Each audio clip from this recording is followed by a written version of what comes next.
தேர்தலுக்கு பிறகு வந்து இப்போ எதிர்க்கட்சின்னு சொல்றீங்க அதிமுக, அது எடப்பாடி பழனிசாமி தலைமையில் அதிமுகவே இல்லாமல் போயிடும் அப்படின்னு சொல்லி அண்ணாமலை கருத்து.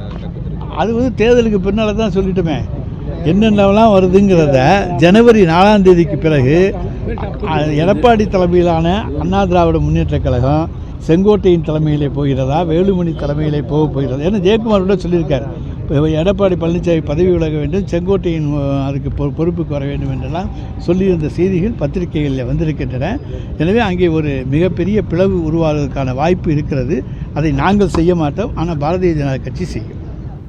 அனைத்து இந்திய அண்ணா திராவிட முன்னேற்றக் கழகத்திற்கு என்றைக்கு சோதனை வருகிற போதும் 45 ஆண்டு கால அரசியல் வரலாற்றில் நான் நேர்வழியிலே சென்று கொண்டிருக்கிறேனே தவிர, இது மாற்றுக் கட்சியை சார்ந்தவர்களுக்கும் தெரியும்.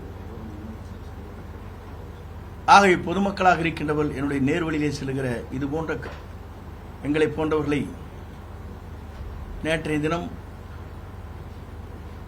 சட்ட அமைச்சர் அவர்கள் கொடுத்திருக்கிற கருத்து என்பது வருந்தத்தக்க ஒன்று, கண்டனத்துக்குரிய ஒன்று.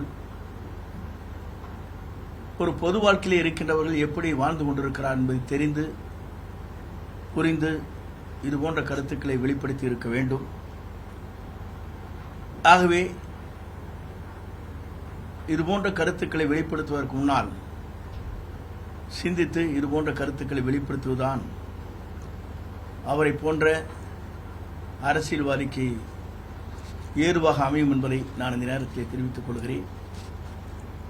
ஆகவே நான் என்னை பொறுத்தவரையிலும் மாற்றார் கூட 45 ஆண்டு கால அரசியல் வரலாற்றில் குறை சொல்லாமல்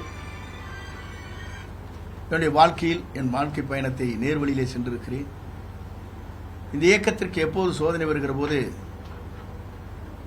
கோடிக்கணக்கான தொண்டர்கள் இந்த இயக்கத்திற்காக தங்களை அர்ப்பணித்துக் கொண்டிருக்கிற தொண்டர்களுக்கு என்றைக்குமே நான் தூணாக நின்று செயலாக்கி இருக்கிறேன் என்பதை தெளிவுபடுத்துகிறேன்.